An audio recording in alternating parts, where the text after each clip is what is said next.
આપણે ઘણા લાંબા સમયથી ઇઝરાયલના પાણી વિશે અભ્યાસ કર્યો છે જુદા જુદા સમયે, અને એમાં સૌપ્રથમ નદીનો અભ્યાસ કર્યો હતો, ત્યાર પછી તળાવનો અભ્યાસ કર્યો હતો, ત્યાર પછી ઇઝરાયલના કુવાઓનો અભ્યાસ કર્યો હતો. આ બધી જગ્યાએ પાણી હોય છે અને એમાંથી આપણને અજાયબ જેવું શિક્ષણ ઈશ્વરે એના વચનોની મારફતે પૂરું પાડ્યું હતું. આજનો અભ્યાસ અને આવતા અઠવાડિયાનો અભ્યાસ છે ઇઝરાયલનો સમુદ્ર. ભારતમાં ઈસ્ટ બાજુ સમુદ્ર છે, વેસ્ટ બાજુ સમુદ્ર છે, દક્ષિણ બાજુ બી સમુદ્ર છે, પણ ઇઝરાયલમાં ફક્ત વેસ્ટ બાજુ પશ્ચિમ તરફ જ સમુદ્ર છે અને એનો વિસ્તાર બહુ મોટો છે, છેક યુરોપ સુધી અને બધે જ એ જાય છે. અને બાઇબલની અંદર જે કંઈ બન્યું છે ઇઝરાયલના સમુદ્રમાં, જે બાબતો બની છે એ આપણને બહુ ઉત્તેજનદાયક બાબતો બની છે.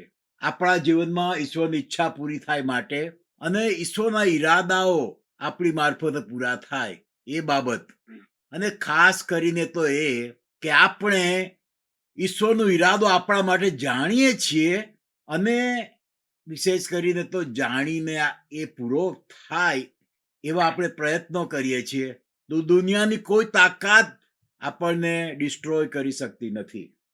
આજનો અભ્યાસ પણ આપણાને બહુ જ ઉત્તેજનદાયક બની રહેશે.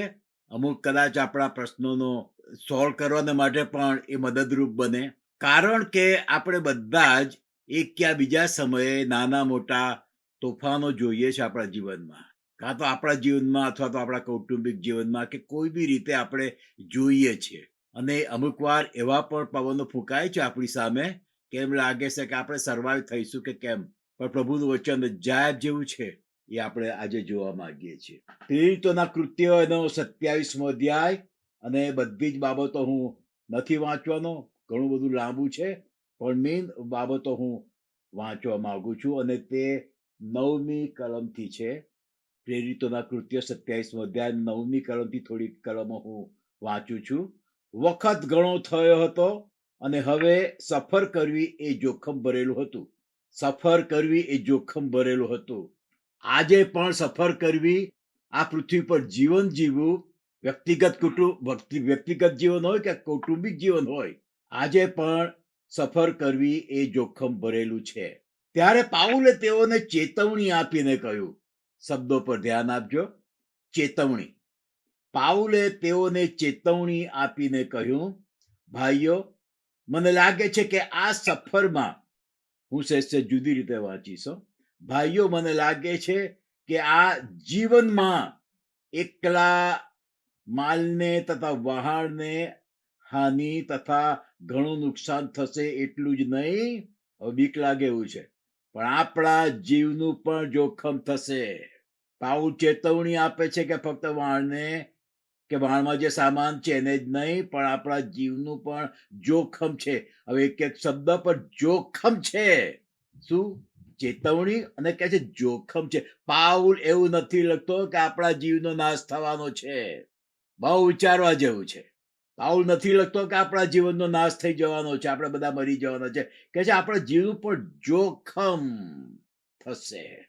હા, અને જોખમ તો આપણા પૃથ્વી પરના જીવનમાં આવે છે ને જાય છે, આવે છે ને જાય છે, પણ પ્રભુની ઈચ્છામાં હોઈએ છીએ તો નાશ થતો નથી. પછીથી એટલે અહીંયા બે શબ્દ ધ્યાન રાખજો, ચેતવણી અને બીજું છે જોખમ. પછી 11મી કલમમાં પાઉલે જે કહ્યું તે કરતા કપ્તાન તથા વાહણના માલિકના કહેવા પર સુબેદારે વધારે લક્ષ આપ્યું. હું વાંચતા વાંચતા થોડુંક કહેતો જઉં છું અને પછી આપણે આખું બરોબર જોઈશું. વાહણના માલિકના કહેવા પર સુબેદારે વધારે લક્ષ આપ્યું અને એના કારણે બધા જોખમમાં મુકાઈ ગયા. પાઉલે ચેતવણી આપી હતી, એના ઉપર લક્ષ ના આપ્યું, એમ કહીએ તો ઈશ્વરના વચનો તરફ લક્ષ ના આપ્યું, પણ એ વાણનો જે કેપ્ટન હતો એ અને વાણનો જે માલિક હતો એમના પર સુબેદારે વધારે લક્ષ આપ્યું.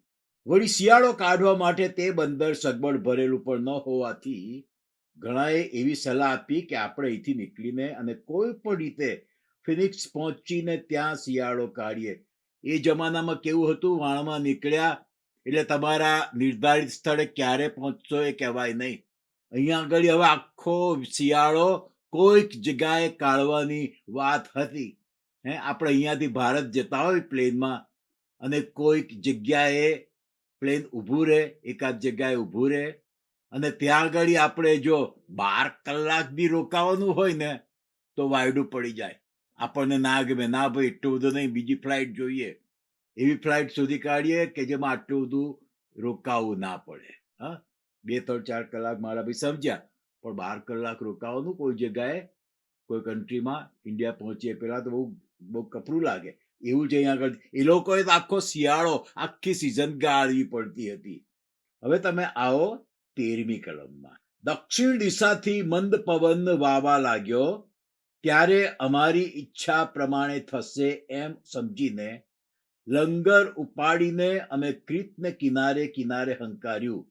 પણ થોડી વાર પછી તે તરફથી યુરાકુલોન નામનો તોફાની પવન છૂટ્યો અને વાણ તેમાં સપડાયું, અને પવનની સામે ટકી શક્યું નહીં. જોખમની વાત આવી કે જે વાણ તેમાં સપડાયું અને પવનની સામે ટકી શક્યું નહીં. ત્યારે અમે તેને ઘસડાવા દીધું. અત્યારે કેવી કેવી ટેકનોલોજી વધી છે, પ્લેનની હોય કે પછી ટ્રેનની હોય કે પછી આવા વાણ, અત્યારના મોટા મોટા શિપ, કેટલી બધી ટેકનોલોજી, મશીન પ્રમાણે વાણ શિપ જઈ શકે. પહેલા તો જેમ પવન ફૂંકાય, પેલું સળ ચડાવે એ પ્રમાણે બીજો કોઈ ઉપાય નહીં, કોઈ એન્જિન નહીં કે કશું જ નહીં. અને અહીંયા આગળ એ લખે છે અમે ઘસડાવા દીધું. પવન જેમ ઘસડાવે વાણને એ પ્રમાણે ઘસડાવા દીધું. પેલું સળ ચડાયેલું જરાય કામ ના લાગે. આવા પવનની સામે સળમાં શું કામ. પછી 17મી કલમમાં 16મી કલમ. કૌદા નામના એક નાના બેટની ઓથે અમે ગયા, ત્યારે મછવાને બચાવી લેવામાં ઘણી મુસીબત પડી. તેને ઉપર તાણી લીધા પછી તેઓએ વહાણની નીચે બચાવના દોરડા નાખ્યા અને સિત્તર ઉપર અથડાઈ પડવાની બીકથી સઢ સામાન ઉતાર્યા. અમને બહુ તોફાન નડવાથી બીજે દિવસે તેઓએ માલ વાની નાખવા માંડ્યો, અને ત્રીજે દિવસે તેઓએ પોતાને હાથે વહાણનો સામાન નાખી દીધો. માય ગુડનેસ, જે લઈને નીકળ્યા હતા ફેંકી દો પાણીમાં, ફેંકી દો દરિયામાં. જીવ બચાવવાનો છે. વસ્તુઓ બચે કે ના બચે એની ચિંતા નહીં, જીવ બચાવવાનો છે. એટલે એમણે બધું નાખી દીધું. 20મી કલમ. ઘણા દિવસ સુધી સૂર્ય કે તારા દેખાયા નહીં. ભારે તોફાન ચાલુ રહ્યું. તેથી અમારા બચાવની બિલકુલ આશા રહી નહીં. અગાઉ મેં તમને શું બતાવ્યું હતું? પાઉલ લખે છે કે આપણા જીવનું પણ જોખમ થશે, અને એ પ્રમાણે બધું થઈ રહ્યું છે કે તોફાન ચાલુ રહ્યું. તેથી અમારા બચાવની બિલકુલ આશા રહી નહીં. મૂકો તમારી જાતને વાણમાં. હા, આપણે પ્લેનમાં મુસાફરી કરીએ છીએ અને અમુક વાર પવનને લીધે કે બીજા કોઈ કારણને લીધે પ્લેન સખત હલે છે, અને એનાઉન્સમેન્ટ થાય છે કે સીટ બેલ્ટ બાંધો, અને આપણે સીટ બેલ્ટ બાંધીએ છીએ, અને એ પ્લેન વધારે પડતું હલે અને લાંબા સમય સુધી જો હલ્યા કરે તો આપણને કેવું થાય છે કે બાપરે શું હશે, પવન ને લીધે આવું થાય છે કે કોઈ એન્જિન પ્રોબ્લેમ છે કે શું હશે. કારણ કે કોકપીટ પરથી પાયલોટ ને બધા આપણને પૂરેપૂરું સત્ય કહેતા નથી હોતા. આપણને કે પવન છે, પણ હોય કે બીજું કારણ. પણ એટલા જ માટે પણ આપણને બહુ સમય જો પ્લેન હલ્યા કરે, સખત હલે, તો આપણને વિચાર કરે, આપણે આવે કે શું હશે. તોફાન ચાલુ રહ્યું, તેથી અમારા બચાવની બિલકુલ આશા રહી નહીં. આપણે પ્લેનમાં હોય ને આપણને એમ લાગે કે હવે બચાવની આશા નથી, તો આપણને કેવું લાગે. 21મી કલમ. પણ ઘણી લાંગણ થયા પછી પાઉલે તેઓની વચ્ચે ઊભા થઈને કહ્યું, પહેલી વાર ચેતવણી આપી. હવે અહીંયા આગળ પાઉલ શું કહે છે લોકોને? ભાઈઓ, તમારે મારું માનવું જોઈતું હતું. વિશ્વના બાળકોનું કોણ સાંભળે છે આજે બી? ભાઈઓ, તમારે મારું માનવું જોઈતું હતું. પેલા કેપ્ટનનું સાંભળ્યું, અને પેલા જે વાણનો જે માલિક હતો એનું સાંભળ્યું, અને એમની સમજ પ્રમાણે આ લોકોએ આખું વાણ આગળ ને આગળ લઈ ગયા. એ લોકો એક જગ્યાએ ઊભું રાખવું જોઈતું હતું, જ્યાં સુધી તોફાન ના જતું રહે ત્યાં સુધી. પણ આ લોકોએ જગીક બુદ્ધિ વાપરીને, પોતાનું જ્ઞાન અને પોતાની બુદ્ધિ વાપરીને આગળ ને આગળ જવા માંડ્યા. તો કે છે, પાઉલ લખે છે, પાઉલે તેઓની વચ્ચે ઊભા થઈને કહ્યું, ભાઈઓ, તમારે મારું માનવું જોઈતું હતું, અને ક્રીતથી નીકળીને આ હાનિ તથા નુકસાન વોરી લેવાની જરૂર નહોતી. ઘણીવાર આપણને થાય છે કે રે ફોરકાસ્ટ તો હતો જ કે રસ્તો આઈસ થઈ જવાનો છે, નીકળવાની જરૂર નહોતી, પણ નીકળ્યા અને હવે કાર રસ્તા ઉપર આમ તેમ સરકતી જાય છે સાપની જેમ. ઓ બાપરે, શું થશે? આપણે બી ફોરકાસ્ટ સાંભળીને, સમજીને, માનીને કારની અંદર જવું કે ના જવું એનો નિર્ણય લેવો જોઈએ. ભાઈઓ, તમારે મારું માનવું જોઈતું હતું, અને ક્રીતથી નીકળીને આ હાનિ તથા નુકસાન વોરી લેવાની જરૂર નહોતી. પણ હવે હું તમને વિનંતી કરું છું કે હિંમત રાખો, કેમ કે તમારામાંના કોઈના જીવને હાનિ થનાર નથી. હાલેલુયા. પાઉલ પહેલા શું કે છે કે આપણા જીવનું પણ જોખમ થશે. હા, જોખમ થશે, પણ જીવની હાનિ નહીં થાય. આ અગત્યનું છે. ઓકે, આપણા જીવનોમાં બી તોફાનો આવતા હોય છે, પણ જ્યારે આપણને ખાતરી હોય ને કે કશું નુકસાન નહીં થાય, હા, તોફાન આવ્યું છે પણ નુકસાન નહીં થાય, તો આપણને કેટલી શાંતિ લાગે અને કેટલો આનંદ બી થાય. કે છે, તમારામાંના કોઈના જીવને હાનિ થનાર નથી, એકલા વાળની જ હાનિ થશે. કેમ કે જે ઈશ્વરનો હું છું અને જેમની સેવા હું કરું છું, તેમના દૂતે આજે રાત્રે મારી પાસે ઉભા રહીને કહ્યું કે પાઉલ, ગભરાઈશ નહીં. કાયસરની રૂબરૂ તારે ઉભા રહેવું પડશે, અને જો તારી સાથે સફર કરનારા સર્વને ઈશ્વરે તારી ખાતર બચાવ્યા છે. હાલે, તારી ખાતર બચાવ્યા છે.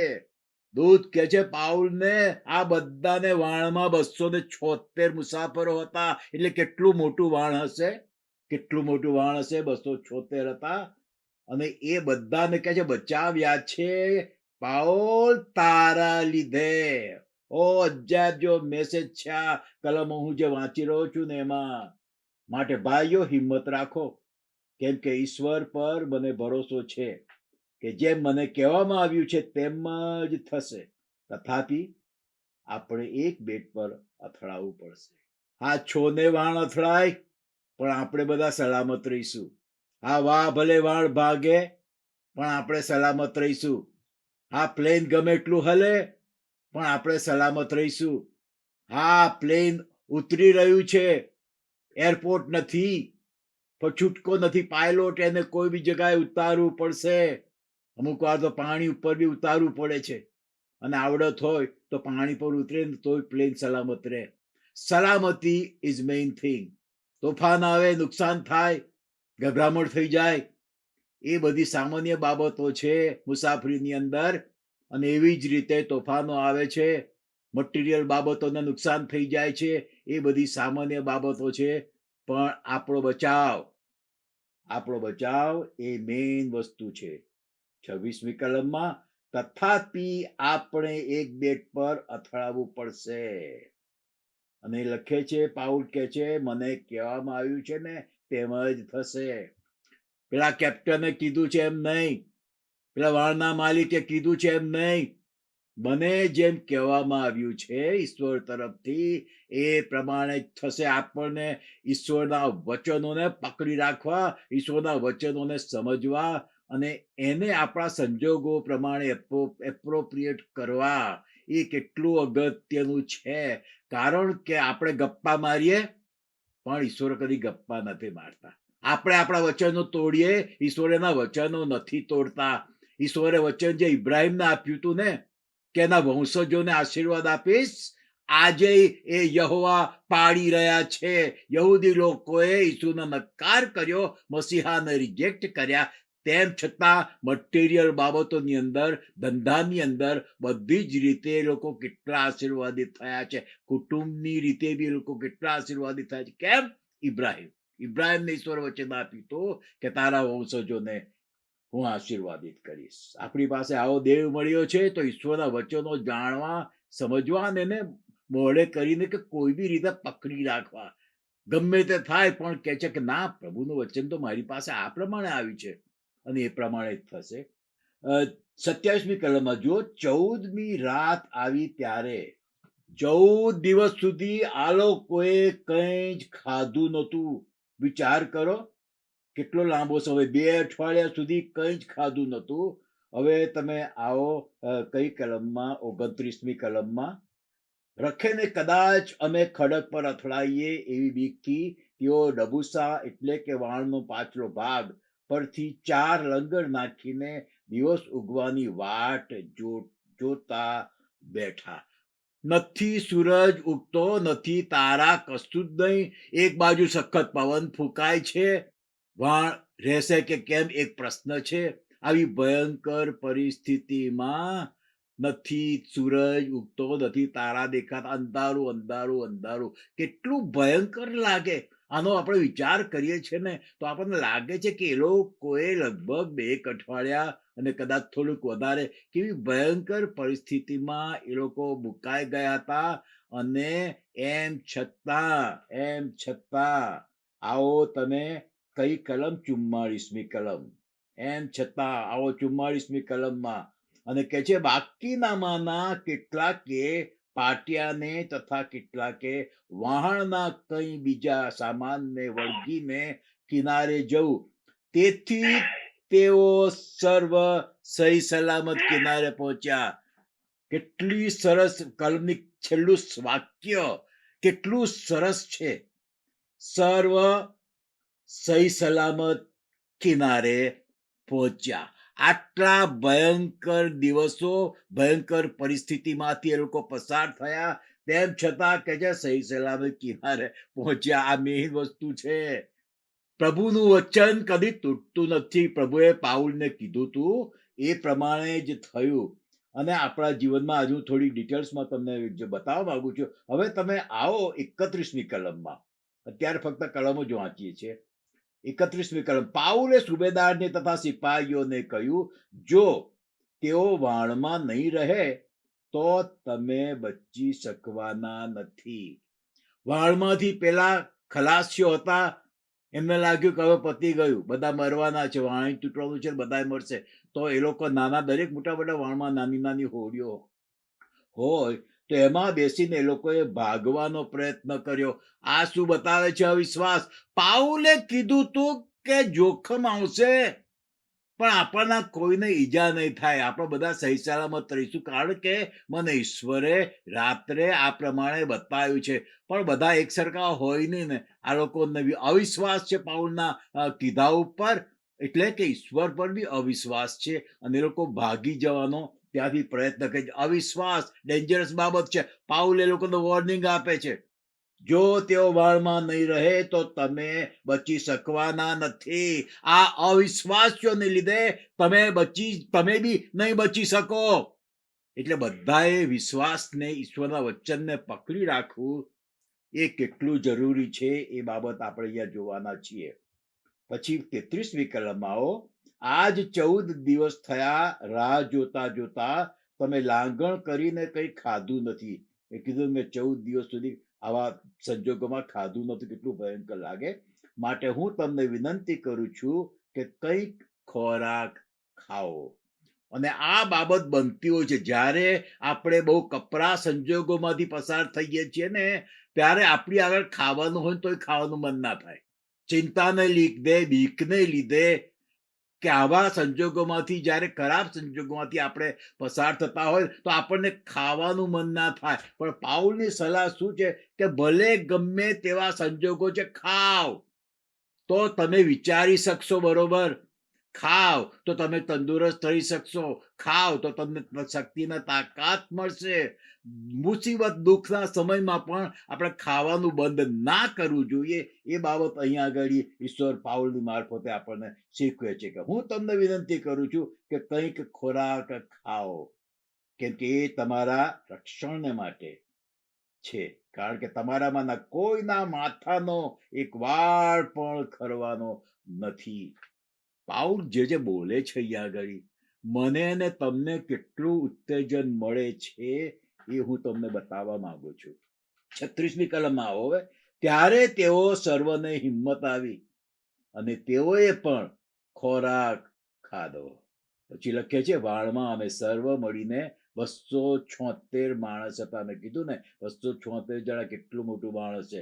ખાઈને તૃપ્ત થયા પછી તેઓએ ઘઉં સમુદ્રમાં ફેંકી દઈને વાણને હલકું કર્યું. હવે તમે આવો 41મી કલમ. બે પ્રવાહના સંગમની જગ્યાએ આવી પડવાથી તેઓએ વાણ છીતાવ્યું અને નાળ અથડાઈને સજ્જ ચોંટી બેઠી, પણ ડબુસો મોજાના જોરથી ભાંગી જવા લાગ્યો. જ્યારે કોઈ બી વાણ વમળમાં ફસાય ને એટલે ખલાસ, એમાંથી બહાર આવી જ ના શકે. કદાચ તમને ખ્યાલ હશે, યુએસએ ના દક્ષિણના ભાગમાં બર્મ્યુદા, ત્યાં ટ્રાયેંગલ છે, 3 પ્રવાહ મળે છે અને દરેક શીપ ત્યાંથી પસાર થાય બહુ ધ્યાન રાખવું પડે છે કે એમાં એમનું વાણ ફસાઈ ના જાય. એનાથી કેટલી દૂર લઈ જવું પડે. જો ખ્યાલમાં રહી ગયા અને એ વમળમાં ફસાયા તો તમારું વાણ ભાંગીને ભૂક્કા થઈ જાય. એવી જાતનું એ વમળ છે, બર્મ્યુદા ટ્રાયેંગલ કે છે એને. ડબુસો મોજાના જોરથી ભાગી જવા લાગ્યો.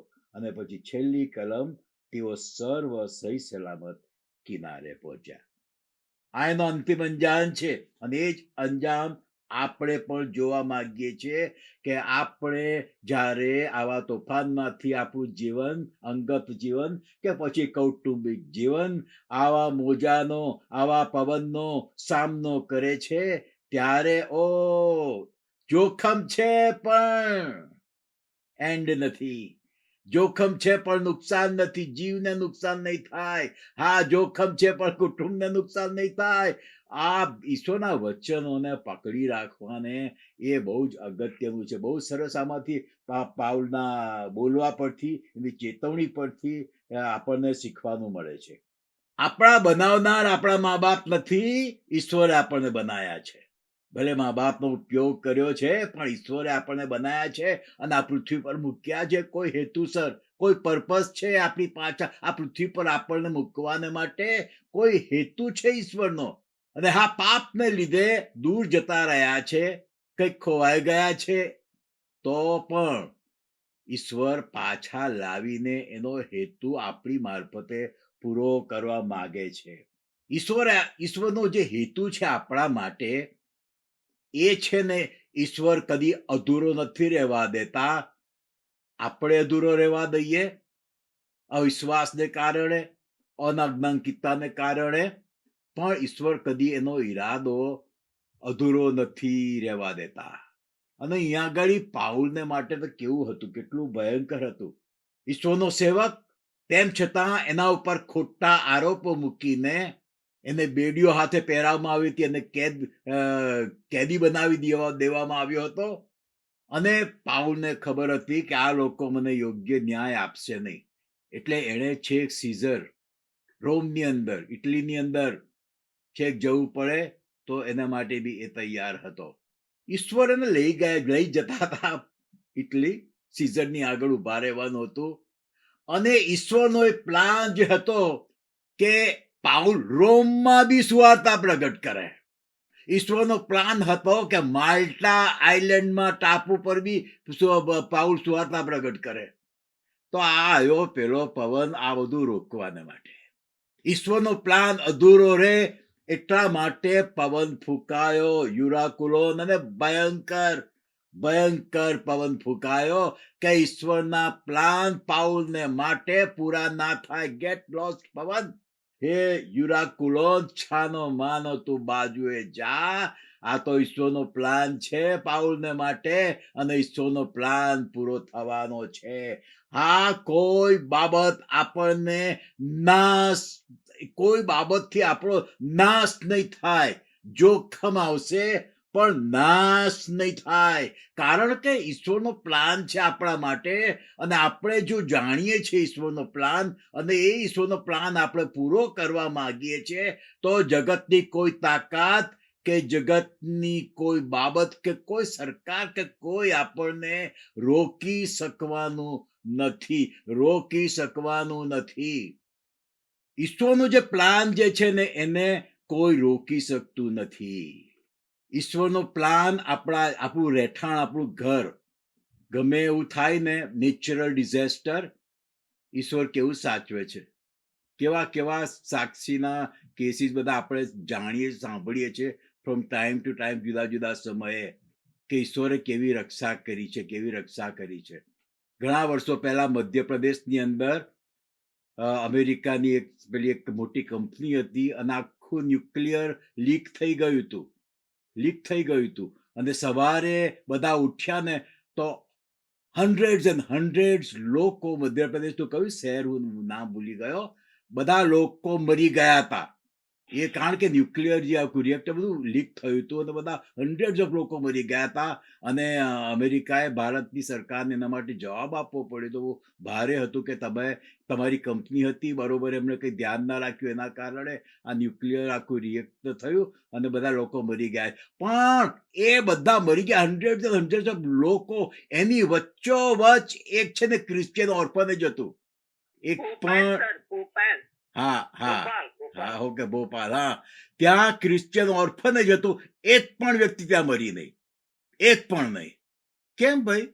પેલા તો બધે અસર પડવી જોઈએ ને, પણ એક પણ કોઈ પણ મર્યું નતું. હા, ઈશ્વર આવા તોફાનોની વચમાં પણ ઈશ્વર એને સંભાળે છે. અને એટલા જ માટે આપણે છે ને આ જ્યારે ખ્રિસ્તનો પ્લાન આપણા માટે જાણીએ છીએ અને આપણે કોઈ પણ સંજોગોમાં થોડી હાર્ડશીપ પડે કે જે બી હોય, આપણે જો ઈશ્વરનો પ્લાન પૂરો કરવા માંગીએ છીએ ને, તો કોઈ આપણને ડિસ્ટ્રોય કરવાને માટે એબલ છે જ નહીં. કોઈ આપણને ડિસ્ટ્રોય નહીં કરી શકે. ઈશ્વરના પ્લાનને કોણ ડિસ્ટ્રોય કરી શકે?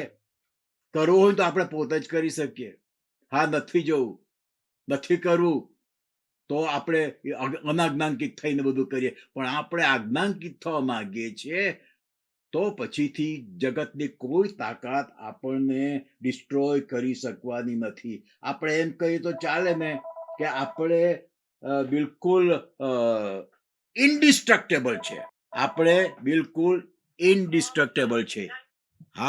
આપણે બિલકુલ ઇનડિસ્ટ્રક્ટેબલ છીએ. ઈશ્વરનો પ્લાન આપણા માટે છે. અને ઈશ્વરનો પ્લાન આપણા માટે છે એટલે જ એ આપણી મોટી સિક્યોરિટી છે.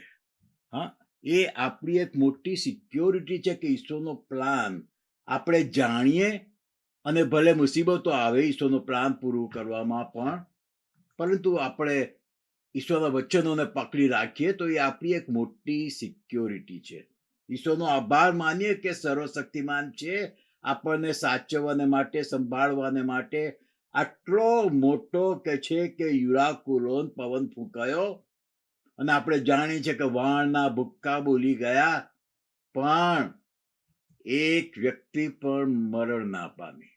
કારણ કે ઈશ્વરનો પ્લાન હતો પાઉલને માલ્ટા આઇલેન્ડ પર લઈ જવાને માટે, અને ત્યાર પછી ઈશ્વરનો પ્લાન હતો પાઉલને રોમમાં લઈ જવાને માટે. અને બંને જગ્યાએ સુવાર્તા પ્રગટ થાય, ઈશ્વરનું વચન જાય કે જ્યાં ગયું નતું તો ત્યાં આગળ પાઉલને લઈ જવાના ઈશ્વરના પ્લાનને આ યુરાકુલોન પવન તોફાન સમજે છે શું? આયો પાઉલને ડિસ્ટ્રોય કરી નાખવાને માટે, પણ ના પાઉલને ડિસ્ટ્રોય કરી શક્યો કે ના ઈશ્વરના પ્લાનને ડિસ્ટ્રોય કરી શક્યો. આવા પવનો યુરાકુલોન કો કે જે બી કોઈ છે ને આપણી સામે આવે છે, આપણા કુટુંબની સામે આવે છે, પણ આપણને મારી નથી શકતા. આપણને જોખમ જેવું દેખાય છે પણ આપણને ડિસ્ટ્રોય નથી કરી શકતા. ભલે ગમે એટલું મોટું જોખમ આપણી સામે આવે, ભલે ગમે એટલું મોટું તોફાન આપણી સામે આવે, ઘણી વાર એમ પણ લાગે કે ઓ માય ગુડનેસ, શું થશે, પણ એ તો ઈશ્વરનો પ્લાન આપણા દ્વારા એ પૂરો થવાનો જ છે. અને આવા પવનો એકે એક કુટુંબની ઉપર ફૂંકાય છે. કોઈ એક્સેપ્શન નથી, કોઈ એક્સેપ્શન નથી. આવા પવનો દરેક વ્યક્તિઓની સામે અને કુટુંબોની સામે ફૂંકાતા હોય છે. પણ ઈશ્વરનો પ્લાન આપણા માટે જો જાણતા હોઈએ ને કે ઈશ્વરે કેમ આપણને જીવતા રાખ્યા છે, ઈશ્વર કેમ આપણને યુએસએમાં લાયા છે, ઈશ્વર કેમ આપણને જુદી જુદી જગ્યાએ લઈ જાય છે, તો પછીથી કોઈ પવન ગમે એટલો સામે આપણી આવે ને આપણને નથી નુકસાન કરી શકતું. અને એ આપણે એમ માનીએ કે હું ઈશ્વરની ઈચ્છામાં રહીશ, ઈશ્વરની ઈચ્છામાં ચાલીશ, તો મારી સામે કોઈ જાતનો આવી મુસીબતો આવશે જ નહીં. કોઈ મુસીબતો આવશે નહીં. તો તે ખાલી તમારું સ્વપ્ન છે, આવવાના છે. એક કે બીજા પ્રકારનું તોફાન તમારી સામે આવવાનું છે, આવવાનું છે, આવવાનું છે. પણ જો તમે ઈશ્વરના વચનને પકડી રાખશો કે ના, ઈશ્વરનો પ્લાન તો મારા માટે આ છે, તો ઈશ્વરનો પ્લાન પૂરો થશે. પછી જ તમારા જીવનનો અંત આવશે, ત્યાં સુધી નહીં આવે. તમને ખ્યાલ છે એક વખત અયુબના જીવનમાં આવો યુરાકુલોન ફૂંકાયો હતો. અયુબના જીવનમાં આવું તોફાન આવ્યું હતું. 2-3 કલમો વાંચીએ, ચાલો, બહુ અગત્યનું છે. અયુબના જીવનમાં આવો યુરાકુલોન આવ્યો હતો. અયુબનું પુસ્તક એનો 1લો અધ્યાય, થોડી કલમો જ વાંચીએ આપણે. અયુબનું પુસ્તક એનો 1લો અધ્યાય અને એની 13 થી 19. 1લો અધ્યાય આપણે બધા જાણીએ છીએ, પણ આપણે અહીંયા તોફાનની વાત આવે છે જીવનની અંદર, આપણા કુટુંબની સામે, આપણા અંગત જીવનની સામે આવે છે, તો એ બાબત આપણે વાંચીએ. અયુબની સામે પણ આવો યુરાકોલોન આવ્યો હતો. અને આપણી સામે કે આપણા કુટુંબની સામે આવા પવન ફૂંકાય ને તો નવાઈ ના લગાડશો અને સાથે સાથે ગભરાશો નહીં. 13મી કલમ. એક દિવસે તેના પુત્રો તથા તેની પુત્રીઓ તેમના મોટા ભાઈના ઘરમાં ખાતા તથા દ્રાક્ષરસ પીતા હતા. તે વખતે એક સંદેશિયાએ આવીને અયુબને કહ્યું, બળદો હળે જોતરેલા હતા અને ગધેડા તેઓની નજીક ચરતા હતા. એટલામાં શબાઈમ લોકો હુમલો કરીને તે બધાને લઈ ગયા. ફૂંકાયો ને યુરાકોલો ના અયુબની સામે. આ એમ કે છે બધાને લઈ ગયા. તેઓએ ચાકરોને તરવારથી કાપી નાખ્યા. એનિમલ તો લઈ ગયા, પણ કે ચાકરોની તરવારથી કાપી નાખ્યા. ફક્ત હું એકલો જ બચી ગયો છું. પછી 16મી કલમ. તે હજી તો કહેતો હતો, એટલામાં વળી બીજાએ આવીને કહ્યું, ઈશ્વરના અગ્નિએ, એટલે વીજળી પડી કે એવું કશું થયું, ઈશ્વરના અગ્નિએ આકાશમાંથી પડીને ઘેટાને તથા ચાકરોને બાળીને ભસ્મ કર્યા અને ફક્ત હું એકલો જ બચી ગયો છું. 17મી કલમ. હજી કહેતો હતો, એટલામાં તો બીજાએ આવીને કહ્યું, કાસદીઓની 3 ટોળીઓ ઊંટો પર હુમલો કરીને તેઓને લઈ ગયા છે અને પાછા ચાકરોને તરવારથી મારી નાખ્યા છે. હું એકલો જ બચી ગયો છું. 18મી કલમ. હું હજી તો કહેતો હતો, એટલામાં બીજાએ આવીને કહ્યું, તમારા પુત્રો તથા તમારી પુત્રીઓ તેમના મોટા ભાઈના ઘરમાં ખાતા તથા દ્રાક્ષરસ પીતા હતા. તે વખતે અરણ્યમાંથી ભારે વાવાઝોડું આવ્યું. અરણ્યમાંથી. પાઉલ હતો તો દરિયામાંથી આવ્યું. અહીંયા કે છે અરણ્યમાંથી ભારે વાવાઝોડું આવ્યું. હા, યુરાકોલોન બધાની અગેન્સ્ટમાં આવતું જ હોય છે, કશી નવાઈની વાત નથી. અને તેનો ધક્કો ઘરના ચારે ખૂણાને લાગ્યાથી તેની અંદરના જુવાનિયા ઉપર તે તૂટી પડ્યું અને તેઓ મરી ગયા. અને ફક્ત હું એકલો જ તમને ખબર આપવાને માટે બચી ગયો છું. એવરીથિંગ વોઝ ગોઈંગ વેલ. બધું સરસ રીતે જઈ રહ્યું હતું. એવરીથિંગ તંદુરસ્તીની બાબતમાં ફાઇન. એના બાળકો, દીકરા દીકરીઓ ટોટલ 7. કેટલું એવરીથિંગ વોઝ ગોઈંગ વેલ. ઘર, નોકરો ચાકરો બધું જ સરસ હતું. એની ખેતીવાડી બધું જ સરસ હતું. એના કેટલા એનિમલ્સ, એવરીથિંગ વોઝ ફાઇન. બધું સરસ રીતે જઈ રહ્યું હતું. અને સડનલી, ઓ માય, સડનલી આ યુરાકોલોન, આ તોફાન અયુબની સામે આવ્યું. આવું તો તોફાન આપણે આપણી સામે જોયું જ નથી. જે તોફાન અયુબની સામે આવ્યું, શાંતિથી બિચારો જીવતો હતો. ઈશ્વરથી કઈ દૂર નતો જતો રહ્યો. ઈશ્વરની સાથે ચાલનારો હતો. ઈશ્વરની બીક રાખનાર હતો. ઈશ્વરના માર્ગમાં ચાલનારો તો ઘણી વાર કશું ખરાબ બને છે ને કોઈના કુટુંબમાં, અને આપણને ખબર પડે છે તો આપણે એવું ખોટું માની લઈએ છીએ કે આ કંઈક કંઈક ઈશ્વરની અગેન્સ્ટમાં જતા હોવા જોઈએ. અમુક કેસમાં કદાચ એવું શક્ય હોઈ શકે, પણ દરેક જગ્યાએ એવું નથી. દરેક જગ્યાએ એવું નથી. ઈશ્વરની સાથે ચાલો ને તોય પવન ફૂંકાય. અયુબ ઈશ્વરની સાથે ચાલનારો, ઈશ્વરની બીક રાખનારો હતો, તેમ છતાં આટલો ભયંકર યુરાકોલોન એના કુટુંબની સામે ફૂંકાયો અને બધું ગયું. એનિમલ્સ ગયા, બાળકો ગયા, ચાકરો ગયા, ખાલી ખટ થઈ ગયો, અને પોતાને પાછો પેલો કંઈક ચામડીનો રોગ લાગુ પડ્યો. એ જુદું. આયાના મિત્રો એને દોષ દેવાને માટે, એ પાછો બીજો તોફાન કે તારે લીધે તો આમ છે તેમ છે, એના લીધે બધું થયું છે. નથી ભાઈ, તમે પ્રભુની સાથે ચાલશો ને તોય પવન તમારી અગેન્સ્ટમાં ફૂંકાવાનો છે. ફક્ત એટલું જ છે કે તમે સહી સલામત રહેશો. સહી સલામત રહેશો. તમે સહી સલામત રહેશો, તમારું કુટુંબ સહી સલામત રહેશે. અને આ છેલ્લી કલમ કેટલી સરસ છે કે બધા સહી સલામત કિનારે પહોંચ્યા. બધા સહી સલામત કિનારે પહોંચ્યા. આવો પવન ફૂંકાય ને તમારી સામે કે તમારા કુટુંબની સામે તો જરાય આ ચિંતા તો થાય. આપણને લાગે તો ખરું જ. અયુબને નહીં લાગ્યું એના બધા બાળકો મરી ગયા? શું અયુબને નહીં લાગ્યું એના ચાકરો મરી ગયા? અયુબને નહીં લાગ્યું એના ખેતરમાંથી એનિમલ્સ બધું જ ગયું, ખાલી ખટ થઈ ગયું. અયુબને નહીં લાગ્યું? લાગ્યું જ હશે, પણ એનાથી એ ઈશ્વરથી દૂર ના જતો રહ્યો. એની બૈરી ગઈ, એની વાઈફ જતી રહી, દોષ દેવા લાગી, ઈશ્વર નહીં દોષ દેવા લાગી. પણ એ નહીં. આવો તોફાન આપણી સામે આવે ને તો નવાઈ લગાડવાની જરૂર નથી. અને એ તોફાન આવે અને જાય, બધું પાછું સરસ થઈ જાય, એવરીથિંગ બીકમ્સ ગુડ, અને પાછો કઈ બીજું તોફાન આવે, બીજું તોફાન આવે.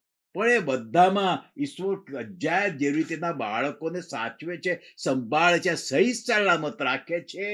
એ અગત્યનું છે. સહી સલામત આવા તોફાનમાં આપણે રહીએ, એ અગત્યનું છે. એક કલમ તમને બતાવું, 27મો જ અધ્યાય છે અને એની 14મી કલમ. 27મો અધ્યાય અને 14મી કલમ આ પ્રમાણે લખ્યું છે. થોડી વાર પછી તે તરફથી યુરાકુલોન નામનો તોફાની પવન છૂટ્યો. એ લોકો જઈ રહ્યા હતા, જુદા જુદા વાતાવરણમાંથી પસાર થઈ રહ્યા હતા. કોઈ વાર મંદ પવન એટલે કે સોફ્ટ પવન બી ફૂંકાય, થોડોક વધારે બી ફૂંકાય. પણ આ તો એક તોફાન, જેમ હરિકેન કહીએ ને, હરિકેનથી બી ખરાબ, હરિકેનથી બી ખરાબ એવું આ યુરાકુલોન પવન હતો. અને એ સડનલી, હા, આપણી સામે, આપણી અગેન્સ્ટમાં સડનલી આવા તોફાન આવીને ઉભા રહે છે. આપણે કલ્પના ના કરી હોય, સાંજે શાંતિથી સુઈ ગયા હોય, સવાર ઉઠીએ ત્યારે કંઈક જુદા જ સમાચાર આપણને મળે. અથવા તો આપણે બપોરે સરસથી આરામથી લંચ ખાતા હોઈએ, હા, અને સમાચાર આવે, કાં તો વોટ્સઅપ પર મેસેજ આવે કે ઈમેલથી મેસેજ આવે. આપણે શાંતિથી જમી રહ્યા છે, આનંદ કરી રહ્યા છે, અને મેસેજ આવીને ઉભો રહે કે તમારા દીકરાને કાર એક્સિડન્ટ થયો છે અને એના જીવવાની આશા બહુ થોડી છે. શું થાય? કેવું લાગે તમને? એવો પવન ફૂંકાય તમારી સામે તો તમને કેવું લાગે? સાંજે આરામથી તમે આરામ કરતા હોય, સાંજનું ડિનર લેતા હોય, અને પછી તમને સમાચાર આવે કે એક મોટી ટોળી ઇમોરાલિટીમાં જીવતા હતા, ભયંકર થતું. અને એ ટોળીને ખબર પડી ગઈ, સરકારને, પોલીસો આવીને એ બધી ટોળીને પકડી ગયા છે. કારણ કે એ લોકો ઇમોરાલિટીમાં જીવતા હતા, એ લોકો ડ્રગ્સ અને આલ્કોહોલમાં જીવતા હતા. અને એમાં તમારી દીકરી હતી. તમને ખ્યાલ ના આવે કે તમારી દીકરીના આવા કશા સમાચાર મળે, કે પછી એવા સમાચાર આવે કે તમારી દીકરી કોઈ બીજાની સાથે જતી રહી છે, હવે ઘેર નહીં આવે આજે સાંજે જોબ પરથી, એવા કંઈક સમાચાર મળે.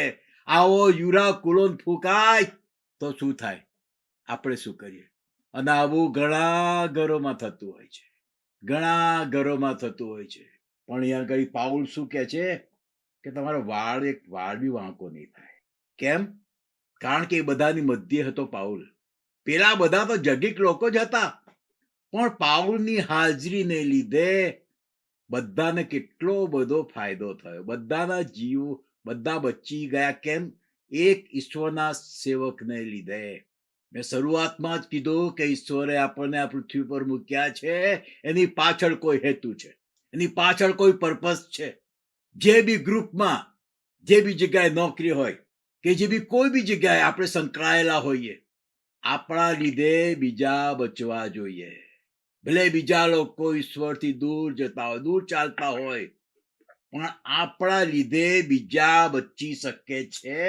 અને એવા સંજોગો ઊભા થાય તો આપણા લીધે ઈશ્વર આપણો ઉપયોગ કરીને બીજાઓને બચાવી લે. એમના તોફાનમાંથી ઈશ્વર બે લોકોને બી બચાવી લે. ઈશ્વર એટલા માટે આપણને પૃથ્વી પર જીવાડી રહ્યા છે. ફક્ત સરસ સરસ ખાઈએ, સરસ સરસ સાઇટ સીઈંગ જગ્યાએ ફરવા જઈએ, આનંદ કરીએ, મજા કરીએ, એ બધાને માટે જ ફક્ત ઈશ્વરે આપણને નથી એ પૃથ્વી પર મૂક્યા. ઈશ્વરનો હેતુ છે આપણા બધાને માટે એક અજાયબ જેવો હેતુ છે. એ આપણે જાણવો જોઈએ અને પૂરો કરવો જોઈએ. પછીથી આ સ્ટોર્મ જે આવ્યો, જે યુરાકુલમ પવન ફૂંકાયો, એની ગંભીરતા વિશે આપણે વિચારીએ. 27મો અધ્યાય, એ જ અધ્યાયમાં બધું જ છે. 18 અને 19 કલમ. 18 અને 19 કલમ. બહુ તોફાન નડવાથી બીજે દિવસે તેઓએ માલ વામી નાખવા માંડ્યો, અને ત્રીજે દિવસે તેઓએ પોતાને હાથે વહાણનો સામાન નાખી દીધો.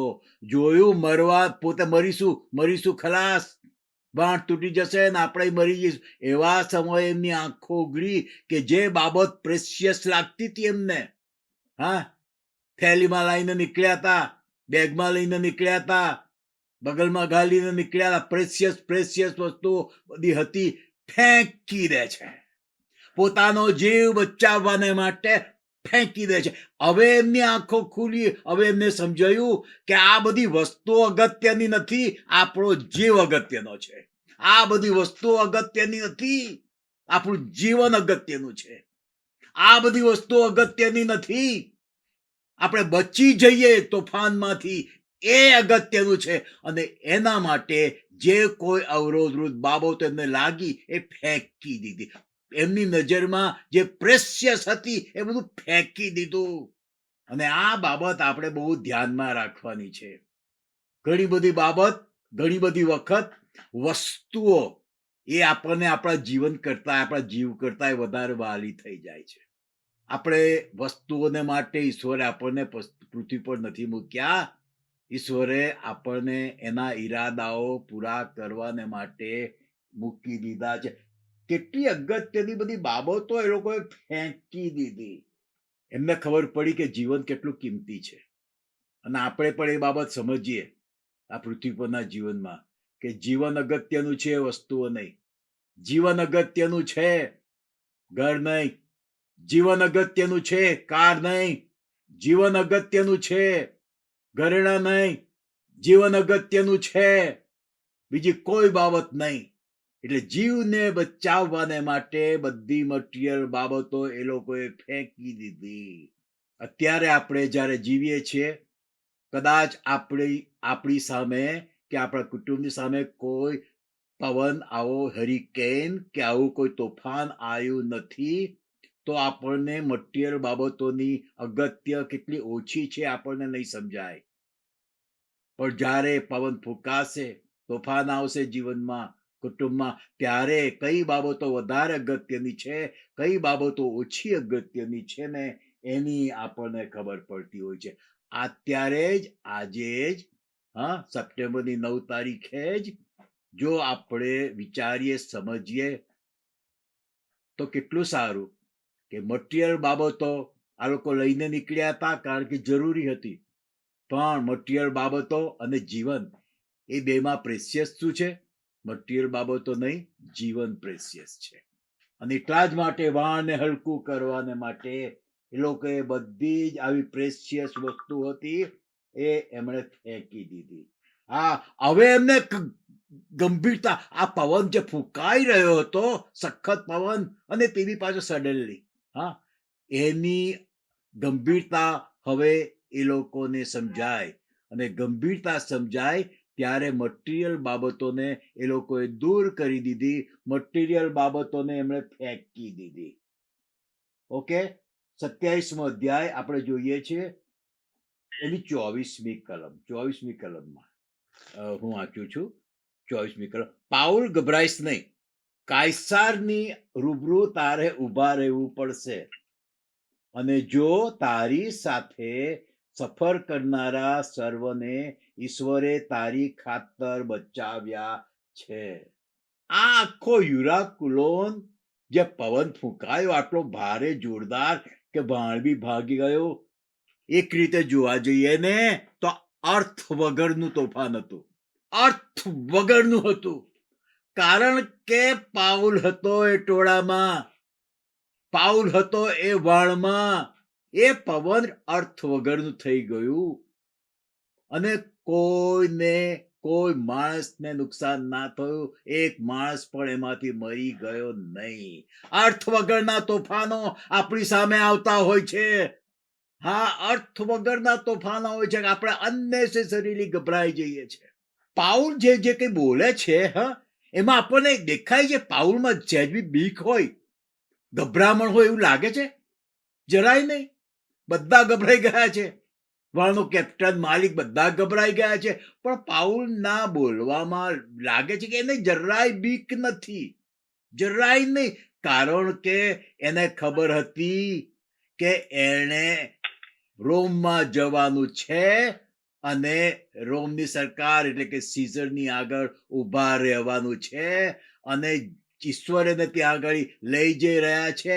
આ યુરાકુલોન એને રોકી શકવાનો નથી. હા, ઈશ્વરનો પ્લાન મારા માટે છે, તમારા માટે છે, કોઈ જગતની તાકાત રોકી શકવાની નથી. ગમે એટલો સડનલી આવે તોફાન આપણી સામે, આપણા કુટુંબની સામે, ગમે એટલું ભારે લાગે, નુકસાનકારક લાગે, આ બધું ખતમ થઈ જશે. આ ના, ઈશ્વરનો પ્લાન જો તમે જાણો છો તમારા માટે, કયા વર્ષના અંતે તમારે શું કરવાનું છે, શું કરવા માંગે છે, ઈશ્વરનો પ્લાન તમને ખબર હોય કે જો ગગનગમન ના થાય તો ઈશ્વર આવતા વર્ષે તમારી પાસે શું કરવા માંગે છે, જો આ બધી જ ખબર હોય ને તો કોઈ પણ જાતની બીક આપણામાં ના રહે. તમને કદાચ અતિશયોક્તિ લાગતી હશે કે વધારે પડતું કહું છું, પણ પહેલી વાર જયારે મણિપુર બળતું તું હું ગયો ને, જરાય મને બીક નહોતી.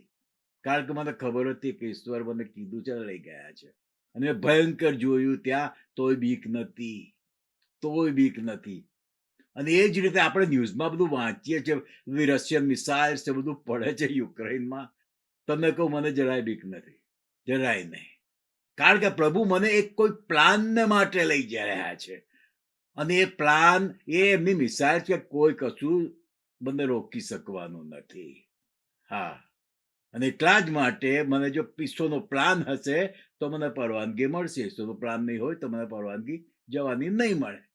પણ જ્યારે ઈશ્વર નો પ્લાન આપણે જાણીએ છીએ ને, તો પછી બીવાની કોઈ જરૂર નથી. અને પાઉલની આ જ બાબત અહીંયા આગળ નથી, એનામાં બીક, અને કોઈનામાં એ બીક પેદાય નથી કરતો, જરાય નહીં. કહે છે તમારા માના કોઈનો એક વાળ પણ વાંકો થવાનો નથી. મને મારા ઈશ્વરે જેની હું સેવા કરું છું, એણે મને કીધું છે કે ગભરાઈશ નહીં, એટલે ગભરાઈશ નહીં, પીરિયડ, ધેટ્સ ઇટ, ગભરાઈશ નહીં. અને મારે કે છે કે રોમમાં ત્યાં આગળ જવાનું છે.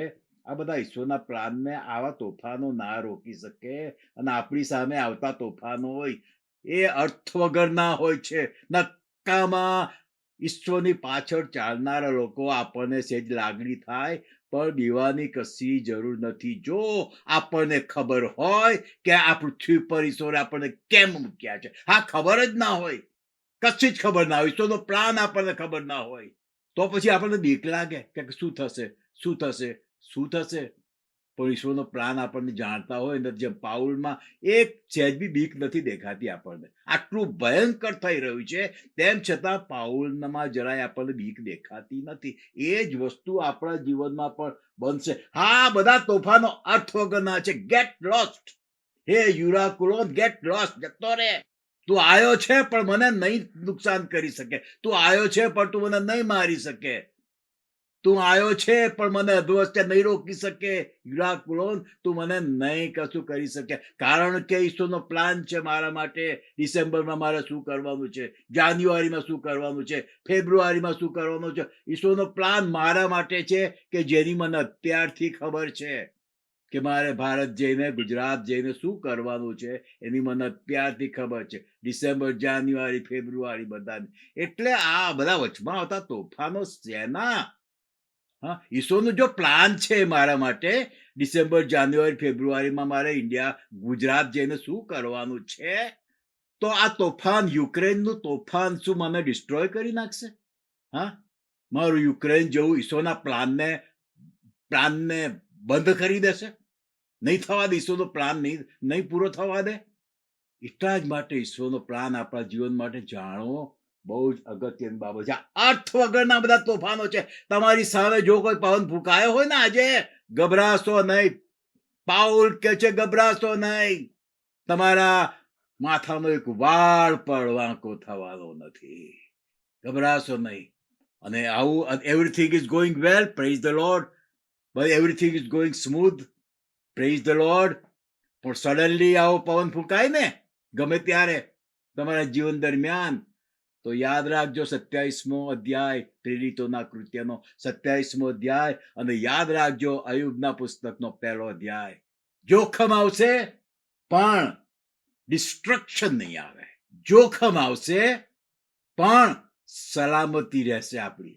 બીજી બાબત, કેમ આમાં પાઉલ આટલો બધો એ રહ્યો છે અને એના લીધે આટલા બધા લોકો બચી ગયા. કેટલી સરસ આ કલમ છે કે છે તારી સાથે સફર કરનારા સર્વને ઈશ્વરે તારી ખાતર બચાવે છે. જો આ વાણમાં પાઉલ ના હોત ને, આ વાણમાં જો પાઉલ ના હોત ને, તો વાણ તો ગયું, એ તો તૂટી ગયું, આપણે વાંચીએ છીએ, પણ કોઈ મર્યું નહીં. તો પાઉલ ના હોત ને તો આ બધા મરી ગયા હોત. આ તોફાનમાં આ 275 લોકો મરી ગયા હોત જો બીજો 276મો પાઉલ આ વાણની અંદર ના હોત ને. તો આપણી હાજરી બીજી જગ્યાઓએ કેટલી અગત્યની છે, યાદ રાખો. ઈશ્વરનો પ્લાન છે. આપણી હાજરી બીજી જગ્યાએ કેટલી અગત્યની છે, આપણે ભૂલીએ નહીં. આપણે લીધે બીજાઓ બચી શકે છે. આપણે લીધે બીજા નાશમાં જતા લોકો બચી શકે છે. આપણે લીધે બીજા નરકમાં જતા લોકો બચી શકે છે. આપણે લીધે બીજા લોકો 7 વર્ષનું જે ટ્રિબ્યુલેશનનો પીરિયડ આવવાનો છે એમાં જતા બચી શકે છે. આપણે લીધે. ઓ આ કલમ તો જુઓ કે છે, ઈશ્વર કે છે, જો તારી સાથે સફર કરનારા સર્વને ઈશ્વરે તારી ખાતર બચાવ્યા છે. કેટલું સરસ. પ્રભુ કરે કે આપણી મારફતે નાશમાં જતા લોકો બચી જાય. તોફાન તો બાજુ પર રહ્યું. પાઉલને જરા અસર નથી. નુકસાન થવાને બદલે, મરવાને બદલે અહીંયા તો બચાવની વાત છે. તારે લીધે બચાવ્યા છે. હા, ગમે તેવું જીવનમાં આવે ને, ઈશ્વર આપણે લીધે બીજાઓને બચાવી લે ને, એ બહુ અગત્યનું છે. એકાએક પવન ફૂંકાયો અને એ પવનની ગંભીરતા બહુ ગજબની હતી. બહુ ગંભીર પવન એ હતો, પણ એમ છતાં એ અર્થ વગરનો પવન હતો. ઈશ્વરના પ્લાનની આગળ જે બી કોઈ અટકાવરૂપ આવે છે, બધું અર્થ વગરનું છે. બધું અર્થ વગરનું છે. અને ચોથી બાબત આપણે જોઈએ કે પાઉલ શું કરે છે. 44મી કલમ.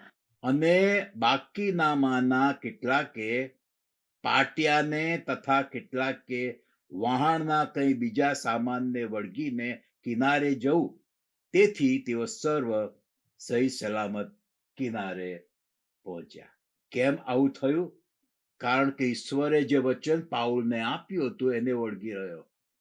ઈશ્વરે તો મને આવું વચન આપ્યું છે કે મારે રોમ જવાનું છે, સીઝરની આગળ ઉભા રહેવાનું છે, રોમમાં સુવાર્તા પ્રગટ કરવાની છે, અને આ તો આવો પવન આવીને ફૂંકાયો છે, વાણ તૂટી જવાનો છે, ખલાસ, મારું ગયું ને ઈશ્વરનો પ્લાન બી ખતમ થઈ ગયો. ઈશ્વરનો પ્લાન નકામો થઈ ગયો. પાઉલ એવું વિચારે છે? ના, પાઉલ અડગ રહ્યો છે. બિલકુલ સ્થિર રહ્યો છે. આટલી ભયંકર પરિસ્થિતિમાં 14 દિવસ સુધી આ પવન ફૂંકાય છે, અંધારું છે, જરાય જ્વાળું નથી, 14 દિવસ સુધી ખાધું નથી. આટલી ભયંકર પરિસ્થિતિમાં પાઉલ સહેજ બી હલી નથી જતો, ડગી નથી જતો, પણ ઈશ્વરના વચનને યાદ કર્યા કરે છે કે ઈશ્વરે મને કીધું છે કે મારે રોમ જવાનું છે, એટલે આ પવન મને નહીં મારી શકે. ઈશ્વરનો પ્લાન મારા માટે આ છે, એટલે મને કોઈ રોકી નહીં શકે. ઓ યસ, ઈશ્વરનો પ્લાન જાણવો, ઈશ્વરના વચનોને પકડી રાખવા, સ્થિર રહેવું, ગમે તેવી ખરાબ પરિસ્થિતિમાં આપણે સ્થિર રહીએ ઈશ્વરના આપેલા વચનોમાં. આપણને જગતની કોઈ તાકાત ડિસ્ટ્રોય કરી શકશે નહીં. એટલા માટે આપણે ઈશ્વરનો આભાર કે આપણી પાસે બાઇબલ છે, ગુજરાતી ભાષામાં છે, હિન્દી ભાષામાં છે, ઇંગ્લિશ ભાષામાં છે. ઈશ્વરનો આભાર કે આપણી આંખો સરસ છે કે આપણે વાંચી શકીએ છીએ. ઈશ્વરનો આભાર કે આપણું બ્રેન તંદુરસ્ત છે કે આપણે સમજી શકીએ છીએ. હા, આટલો મોટો આશીર્વાદ ઈશ્વરે આપણને આપ્યો છે એના વચનો, એના વચનોથી ભરેલું આ બાઇબલ. ગમે એટલું તોફાન છે ને, આપણને હલાવે નહીં. અરે બાપ, હવે શું થશે, હવે શું થશે, હવે શું થશે. મને હમણાં સમાચાર મળ્યા કે મારા દીકરાને કાર એક્સિડન્ટ થયો ને જીવવાની આશા ઓછી. હવે શું થશે, હવે શું થશે, હવે શું થશે. ઈશ્વરનું વચન શું છે? એ થશે. ઈશ્વરે તમને જે વચન આપ્યું છે એ થશે, પેલું નહીં થાય.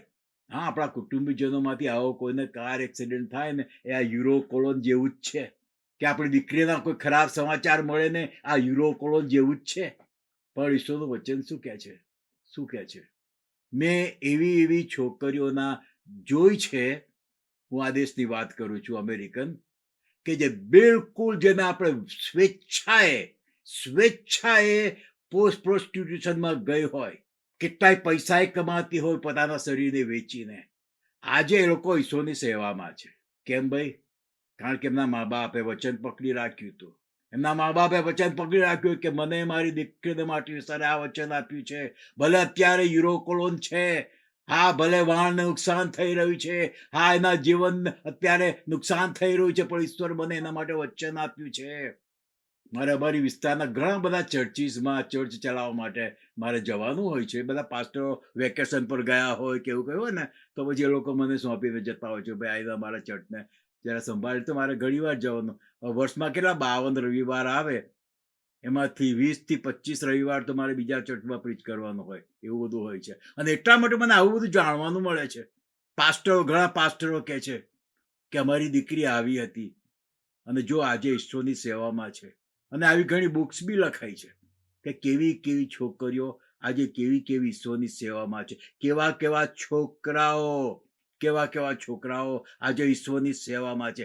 હા, યુરોકોલોન ગયો બાજુ પર. એમના પેરેન્ટ્સે વચન પકડી રાખ્યું હતું, એમના મા બાપે વચન પકડી રાખ્યું હતું. એના કારણે એ લોકો પાછા ફર્યા છે અને ઈશ્વરની સેવામાં રોકાયેલા છે. હા, આવા તોફાનો આપણને નહીં ડિસ્ટ્રોય કરી શકશે. આવા તોફાનો આપણા વાળને ભાંગશે, મટીરિયલ નુકસાન થઈ જાય. અને અહીં લખ્યું છે કે કેટલા કહે છે કે બધું અમુક જુદા પાટિયા પકડીને એવું બધું આગળ ગયા. એવી મુસીબતમાંથી આપણે આગળ વધવું પડે, અવરોધોને ક્રોસ કરીને આગળ જવું પડે, પણ પહોંચીશું સહી સલામત. આ મેઇન મુદ્દો છે. આપણા ગુજરાતની અંદર મિશનરીઓ આયા, યુએસએ માંથી, કેનેડામાંથી, ઇંગ્લેન્ડમાંથી, બધેથી આયા. એમની અમુક સ્ટોરીઓ સાંભળી હોય ને તો આપણો વિશ્વાસ બહુ વધે. એ લોકોએ બી આવા જાતનું તોફાનો જોયા છે એમની મુસાફરીઓમાં. કારણ કે એ વખતે તો આવતા જ કેટલા 3 મહિના થાય, 4 મહિના થાય અને 6 મહિના થાય વાણમાં આવવાનું, આ તોફાનો જોવાના. પણ ઈશ્વરે એમને લાવવાના હતા ગુજરાતમાં, તો આયા અને એ લોકોએ કામ કર્યું અને ઈશ્વરનું કામ થયું. વાલા ભાઈઓ અને બહેનો, હું છે ને આ વિશે વધારે ડીપમાં આવતા અઠવાડિયે કહેવાનો છું, પણ હું તમને આટલું કહીને અત્યારે બંધ કરું છું કે શું તમારા જીવનમાં કે તમારા કુટુંબમાં યુરોકોલોન ફૂંકાયો છે? અત્યારે આ 14 દિવસ એ લોકો ખાધું નહીં, અજવાળું ના જોયું, હા, એવી પરિસ્થિતિ, અંધારું અંધારું અંધારું અંધારું અંધારું એવું બધું તમારા અંગત જીવનમાં, વ્યક્તિગત જીવનમાં અથવા તો કૌટુંબિક જીવનમાં છે. યાદ રાખો, ઈશ્વરનું વચન પકડી રાખશો તો સૂરજ ઉગશે. ઈશ્વરનું વચન પકડી રાખશો તો તારાઓ જોશો. ઈશ્વરનું વચન પકડી રાખશો ને તો ખાવાનું ખાશો. અને ઈશ્વરનું વચન પકડી રાખશો ને તો આ લોકો જેમ સહી સલામત કિનારે પહોંચ્યા ને, તમે કિનારે પહોંચશો. અને કશું આવું આવ્યું ના હોય તો યાદ રાખજો, 27મો અધ્યાય પ્રેરિતોના કૃત્ય અને 1લો અધ્યાય નું પુસ્તક યાદ રાખજો. હા, આવા પવનો તો કંઈક ફૂંકાશે, આવશે ને જશે. આવા તોફાનો તો આપણી સામે કંઈક આવશે ને જશે, પણ આપણે સહી સલામત રહીશું. That is the main thing. અને ઈશ્વર આપણને સહી સલામત રાખવા માંગે છે કે જેથી આપણા મારફતે બીજા કેટલાય બચી જાય. આવતા વખતે આપણે જોઈશું કે આમાંથી ઈશ્વરે પાઉલને બચાવ્યો, બીજા લોકોને બચાયા, અને બચાયા પછી શું થયું, પછી શું થયું એ બાબત આપણે આવતી વખતે જોવાના છીએ. તો હું આગળ બંધ કરું છું, પ્રાર્થના કરવા માંગુ છું ખાસ આ વિશે. અમારા પ્રભુ ને અમારા દેવ, તમારો આભાર માનીએ છીએ કે તમે સર્વથી ઉપર છો. પ્રભુ, ગમે તેવા તોફાનો આવે, તમારા વચન, તમારા પ્લાનની આગળ એમનું કશું ચાલતું નથી. પ્રભુ, ગમે તેવા તોફાનો આવે, પણ તમે તમારા બાળકોને સહી સલામત સલામત સલામત સલામત પેલી પાર લઈ જાઓ છો, જેઓ તમારા વચનને વળગી રહે છે. જે લોકો વિશ્વાસમાં ડગતા નથી, પ્રભુ, તમે એમને સહી સલામત લઈ જાઓ છો. એવા તમે દેવ છો પિતા. ઓ પ્રભુ ઈસુ, તમે પૃથ્વી પર હતા ત્યારે તમારી સામે ઘણા પવનો ફૂંકાયા. ઓ પિતાજી, પણ તમે બધામાં વિજયવંત રહ્યા, અને તમારો પ્લાન એ જ છે મારા માટે કે અમે હંમેશા વિજયવંત રહી. ગમે એટલા અમારી સામે પવનો ફૂંકાય, અમે ડગીએ નહીં. પ્રભુ, જે વચનો તમે અમને આપ્યા છે, બાઇબલ જે આપ્યું છે, એમાંથી અમે ડગીએ નહીં પિતાજી, કારણ કે તમે બધાથી ઉપર છો. પ્રભુ, મારી પ્રાર્થના છે કે જે લોકો મને અત્યારે સાંભળી રહ્યા છે, તમારો સ્વર્ગીય પવન પિતાજી, આ યુરોકુલો નહીં, યુરોકોલો નહીં, પણ તમારો સ્વર્ગીય પવન જે ઉપલી મેળી ઉપર ફૂંકાયો તો એમની ઉપર ફૂંકવા દો પ્રભુ. અમારે તો એ પવન જોઈએ છે, એ પવન જોઈએ છે પ્રભુ, કે જે ઉપલી મેળી ઉપર આજથી 2000 વર્ષ પહેલા ફૂંકાયો હતો. અને મારી પ્રાર્થના છે કે એક વ્યક્તિ જે લોકો મને સાંભળી રહી છે, પ્રભુ, આજે નહીં તો કાલે, કાલે નહીં તો પરમ દિવસે, પણ પ્રત્યેકની ઉપર એ સ્વર્ગીય પવન ફૂંકાવા દેજો. હા પ્રભુ, પ્રત્યેકની ઉપર જે અગ્નિ પડ્યો અને યુદ્ધના ગધેડાઓને, એનિમલને નુકસાન થયું, એ અગ્નિ નહીં, પણ પ્રભુ, મારી પ્રાર્થના છે કે મને સાંભળી રહ્યા છે, એકની ઉપર સ્વર્ગીય અગ્નિ પડે. હા પ્રભુ, એકની ઉપર સ્વર્ગીય અગ્નિ પડે. પ્રભુ, તમે એવો દિવસ લાવજો, એવો એક દિવસ લાવજો, જલ્દી લાવજો પ્રભુ, કે અમે જ્યારે આ રીતે અભ્યાસ કરી રહ્યા છે ત્યારે એ અગ્નિ એકની ઉપર પડે, ત્યારે એ પવન એકની ઉપર ફૂંકાય. અને પ્રભુ, આ રીતે જ્યારે અમે ભેગા થયા હોય, ભલે મારા ઘરોમાં હોય, પણ પિતાજી, અમે જ્યારે આ રીતે ભેગા થયા હોઈએ ત્યારે પ્રભુ, અમારા ઘરો એ ઉપલી વેળી બની જાય, અને અમે પ્રત્યેક એ જ રીતે પવિત્ર આત્માથી ભરપૂર થઈને તમારા પવિત્ર આત્માના સામર્થ્યમાં બીજાઓને કહીએ, વ્યક્તિગત કહીએ કે પુલપિટ પરથી ભાષણ કરીને કહીએ, પણ બીજાઓને કહીએ ને બીજા લોકો તારણ પામે, બચી જાય, અમારે લીધે બચી જાય પિતા. એવું પ્રત્યેક માટે થવા દેજો. હા પ્રભુ, મારી ઉપર સ્વર્ગીય અગ્નિ પડવા દેજો. આમ પ્રત્યેકની ઉપર તમે સ્વર્ગીય પવન ફૂંકાવા દેજો, અને એ રીતે તમે અમને તમારા માટે ઉપયોગી કરજો. જેમ પાઉલને વાપર્યો પ્રભુ, આવા તોફાન પછી પણ જેમ પાઉલને વાપર્યો તમે, એ જ રીતે તમામ પ્રત્યેકનો ઉપયોગ કરજો પિતા. તમારા પુત્ર પ્રભુ ઈસુના નામમાં મારી આ પ્રાર્થના તમે સાંભળો અને સ્વીકાર કરો. Amen. Amen. Amen. Amen. Amen. Okay. Amen. Thank you, Sunny. Thank you. સંદેશન માટે આભાર. Amen. Amen. Thank you. ગમે તેવા પવન કે ગમે તે હોય, લોકો આપણને કૃપા આપી દે, એના વચનો આપણા જીવનમાં પૂરા થવાના. Yes. બીજું કશું થવાનું નથી. હા, થેન્ક યુ. બહુ સરસ સમજાયું. શનિભાઈ, હા બોલો. 1973માં મારું મેરેજ થયું ત્યારે પાસ્ટર સાહેબે આ યુરોકલ નામના તોફાની પવનમાં કેમનું જીવનમાં આવે તો શું, એના પર મેસેજ આપેલો. Oh, praise the Lord. અને પછી સાંભળો, પછી આ લગભગ 73 થી 21 સાલ સુધી તો બહુ જ શાંતિમાં આનંદમાં જીવન ગયું, અને પછી એકાએક આ હીરો નામનો તોફાન ફૂંકાયો તો તમને ખબર છે. હા મને ખ્યાલ છે. અને મારા જીવનમાં કેવું બની ગયું, પણ પ્રભુએ મને ઉંચકી લીધી, મને બચાવી લીધી, પ્રભુએ મને એમાંથી બહાર પાડી છે. હાલેલુયા, એના માટે હું પ્રભુ બાપનો આભાર માનું છું. હાલેલુયા. એટલે હું પ્રભુ બાપનો આભાર માનું. શેતાને તો લાવ્યો પવન, પણ મારા પ્રભુ મને મૂકી નથી દીધી. આમેન, પ્રભુનો આભાર હાલેલુયા, માનું. Hallelujah. Amen, amen, amen. Praise the lord. Thank you.